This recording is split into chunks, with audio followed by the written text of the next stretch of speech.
Capuchin TV. And forward ever, backward never. So move ahead. Ahead, ahead. Endelea kutazama Capuchin TV. Kitambulisho Katoliki.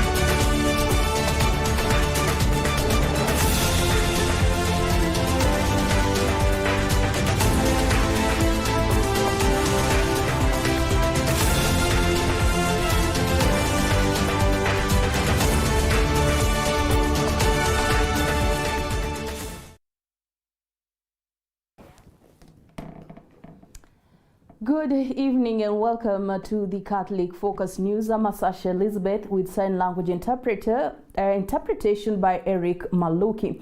In this broadcast, a historic basilica rises again in Italy, a major push to empower young entrepreneurs here at home, and tensions simmer at NTSA over a contested transition.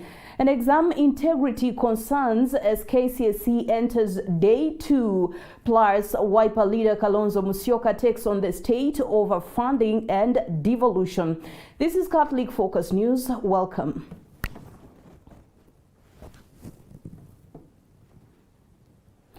Let's begin in Norwich, Italy. In a symbolic milestone for heritage and faith, the Basilica of the Saint Benedict in Norwich, built on the birthplace of the patron saint of Europe, has reopened for worship after being largely destroyed by a 6.6 magnitude earthquake almost 9 years ago. On October 31st this year, the newly reconstructed 13th century basilica was solemnly dedicated by Renato Boccardo, Archbishop of Spoleto, Norwich, marking a 4-year restoration effort that leaned heavily on original materials and modern earthquake-resistant design. The original structure collapsed in the violent 2016 quake, leaving only the facade and apse standing. The restoration, which began in December 2021 and cost about 15 million euros, includes features such as full handicap accessibility and seismic reinforcement. For the monks, pilgrims, and the community of Norwich, the reopening is more than just the return of a building. It represents resilience, renewal, and the revival of a spiritual landmark long silenced by disaster.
Well, a moment of healing for the people of Norwich and a reminder that faith can indeed rise from the ruins.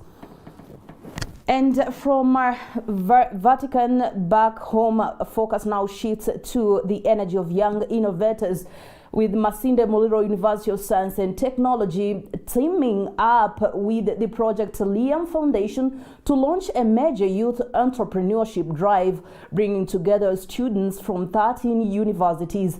The Young Entrepreneurs Business Summit aims to sharpen business skills, nurture innovation, and empower students to become job creators. Our reporter now takes us through today's event, where top innovators walked away with 100,000 shillings each. At Masinde Muliro University of Science and Technology, youthful energy met entrepreneurial ambition as hundreds of students converged for the inaugural Young Entrepreneurs Business Summit. A partnership between MAST and the Project Liam Foundation, the summit provides a platform for students to pitch and fine-tune their business ideas before a panel of industry experts. The initiative is spearheaded by Bishop Fred Akama, who says the goal is to unlock and guide the potential of young people in a structured, sustainable way. This is the first one. We want to take this around every university in Kenya so that we unlock the potential that is in young people, but we unlock it in a trained manner. We guide it in a trained manner so that even if you give them seed capital, it will not be wasted. It will not go down the drain. They know what to do, and through that they will be able to kickstart the economy, because Kenya is over 70% young people and they cannot all wait for employment, and these university students have above average mental capacity. So if you train them, they have potential in them that can be unlocked, that can boost the economy. The university's Vice Chancellor Professor Solomon Shibairo commended the project, emphasizing that MAST's priority is molding students who are not only academically competent but capable of creating jobs and driving economic growth. We try to make sure that in every program we tell people that we are not just training them to get theory, but we want them to be entrepreneurs, to be business people and job creators. So we are able to partner with him to start here in Masinde Muliro University of Science and Technology. As you can see, the hall is full packed with students from various universities to do that. So we thank you for partnering with us for this. We know it will go somewhere. Student leaders from across the 13 participating institutions echoed the same enthusiasm, describing the summit as a transformative opportunity, especially at a time when prolonged lecturer strikes have left thousands of learners idle and vulnerable. It's a useful project, and we see it aiming higher and giving us a lot of opportunities in our lives to make sure that we have businesses going around. We are here 13 institutions, having universities, Lupe University, all the universities from Western Kenya are here represented. We have other institutions from Uasin Gishu, that is Uasin Gishu County, and we are great. We want to say that we are ready and we see a future being bright, because we are going to be empowered financially, and having finance, you can solve a lot of things in the society. For many here, the summit is more than an event. It is a lifeline to financial empowerment, skill development, and a future where young people are equipped to solve societal challenges. This is because we have seen, especially the last 6 weeks, the universities have not been active because the lecturers have been on strike, and yet the students are still here. They are spending money, they are eating every day. We thought if they had something that they were doing, it's even a security threat, because now when they run out of finances, when the parents run out of finances, they begin to think about engaging in some activities that might not be lawful. So we want to give them something to do, and each person that is in the world has a purpose. We want to lead them into their purpose and see how they can monetize the talents and gifts that God has given them to the benefit of the economy and to their own benefit, so that even as they get academic knowledge from the university, they get some also financial knowledge, they get social knowledge, they get spiritual knowledge, they get personal knowledge that can enable them to be successful people in the society. Participants running existing ventures and those with fresh concepts showcased their innovations, culminating in the top 10 walking away with 100,000 Kenya shillings, each in seed capital. The 27,000 plus are now, I can say, if they are not doing business, they are definitely idle. And if they are going to be useful in this business under Dr. Fred Akama, we are going to be productive in the society, and it will lead on a productive end whereby we are not being used in drugs and misuse of ourselves around the community, and that one will improve the value that students have in the community. A well-educated, wise man who is very poor is a dangerous to the society. Kiprotich David for Catholic Focus, Capuchin TV. Quite a commendable move right there, and it's not just about the top innovators bagging 100,000 shillings, but rather about the bigger win in the long run, that is the mindset shift from job seeking to job creation. Now, from campus innovation, we head to a deepening governance stalemate at a key national agency.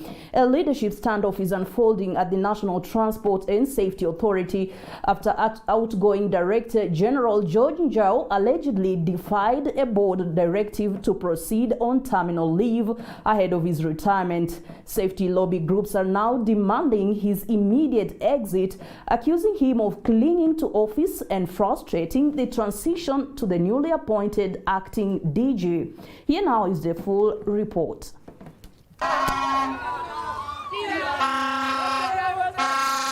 A quiet morning at the NTSA's headquarters in Upper Hill quietly turned tense as lobby groups arrived to protest what they term as a deliberate attempt by ongoing Director General George Njoa to hold onto office unlawful. NTSA's management board, chaired by Honorable Katibu Mwashetani, met on 29th of October and resolved that Njoa proceeded on terminal leave and hand over to Jacob Sisei, the then Director of Corporate Support Service, now appointed Acting Director General. DG alipewa terminal leave ambaye alikuwa aondoke first Saturday, alikuwa awe ameondoka kwa hiyo ofisi.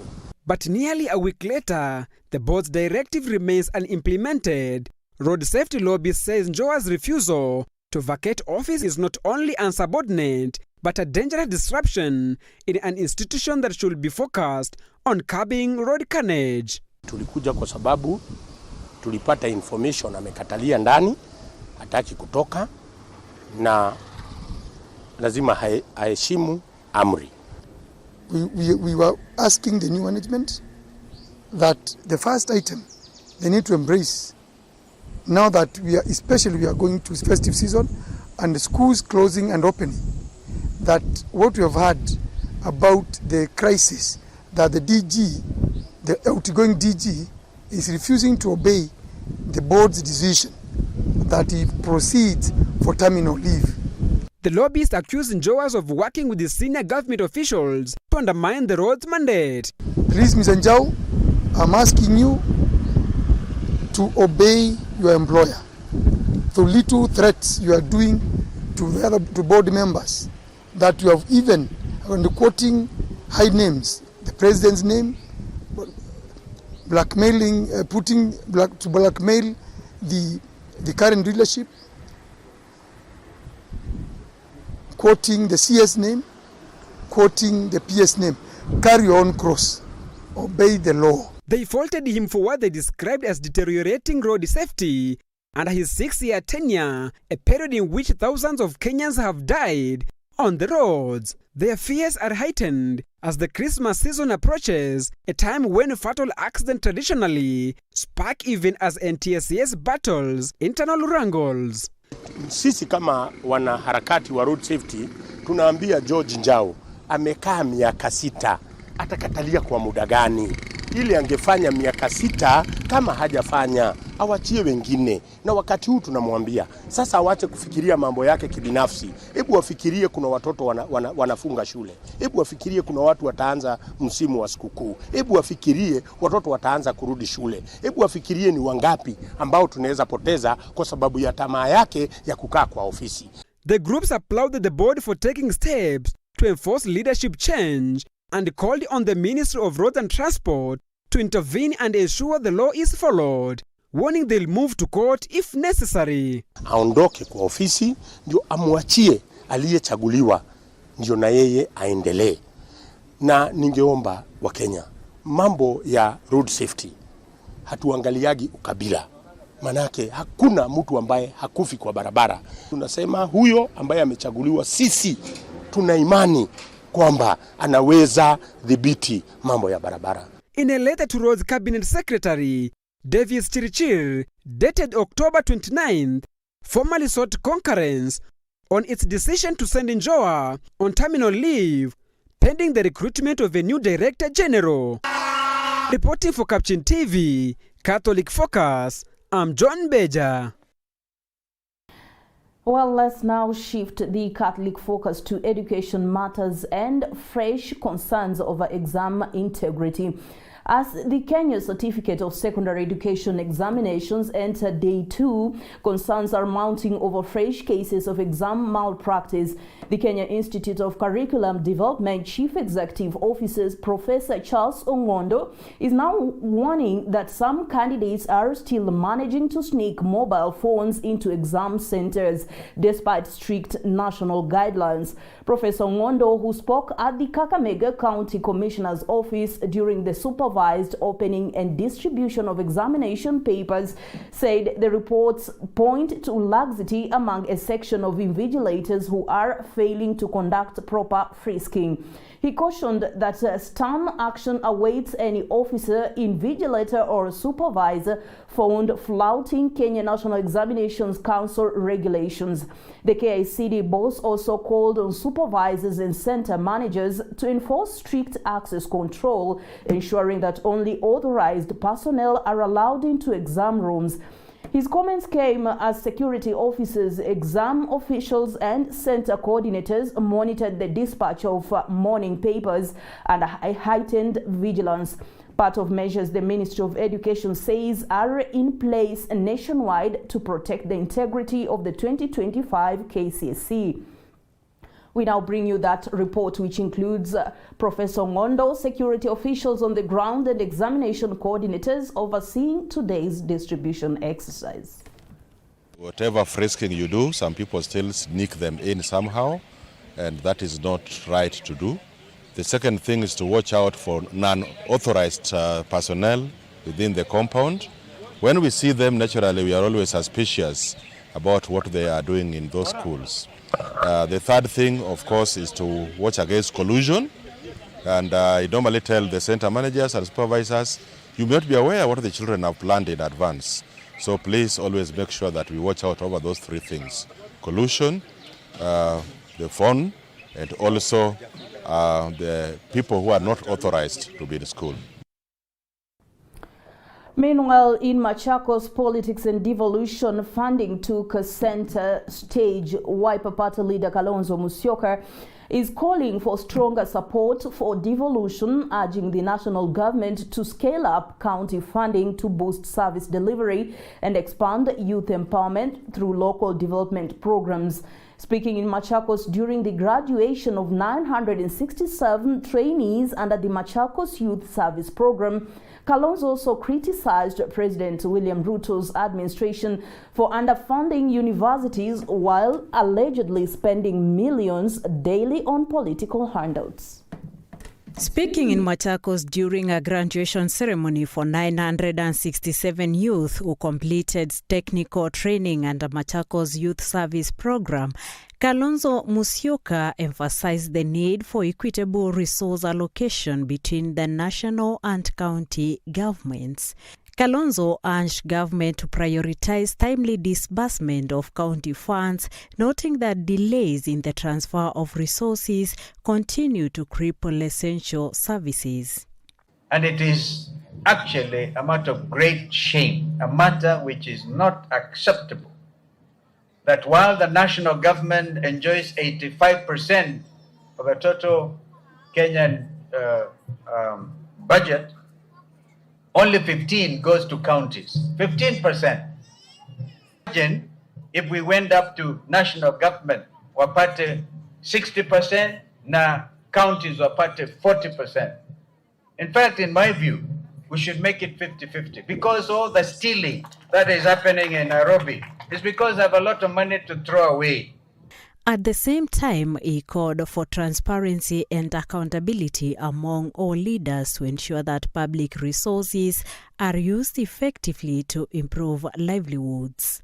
Machakos Governor Wavinya Ndeti also attended the event, reaffirmed a commitment to supporting youth empowerment programs, saying the program has already transformed lives by providing technical skills and employment opportunities for many young people across the county.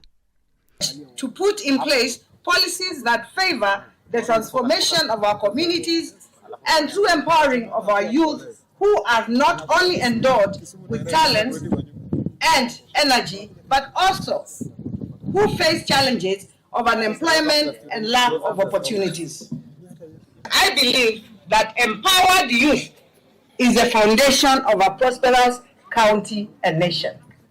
Is cognizant of the fact that development is not just about roads, buildings, or infrastructure. It is also about people. It is about unlocking potential, nurturing dreams, and building a generation that is self-resilient, innovative, and productive.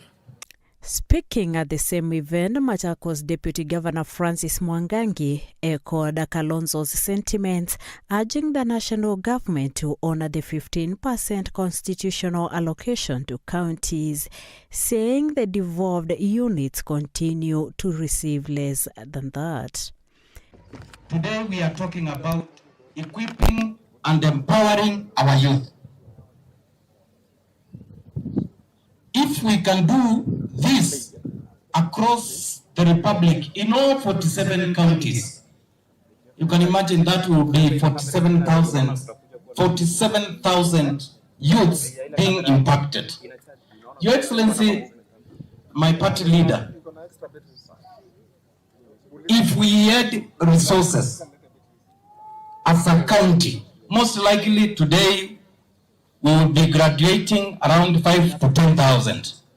And that means a lot to the economy of this county and even the region. But that is not the case. Why is it not the case? Today, we know the counties normally gets at least 15%. Those leading us at national level are very clever, because they have ensured that that percentage has come down to less than 9%. Cleverly. Imagine if we are to move forward, let's strengthen devolution through resources. The Machakos Youth Service Program, launched by the county government, seeks to equip young people with practical skills in various trades, including construction, mechanics, and agriculture, as part of efforts to promote self-reliance and job creation. From Machakos County, for Capuchin TV Catholic Focus, I am Tebra Mwania. And that story by Deborah Mwania brings us to the end of this edition of Catholic Focus this evening. Thank you for staying informed with us. I'm Asasha Elizabeth with sign language interpretation by Eric Maloki. From all of us here, we wish you a peaceful evening and a blessed week ahead.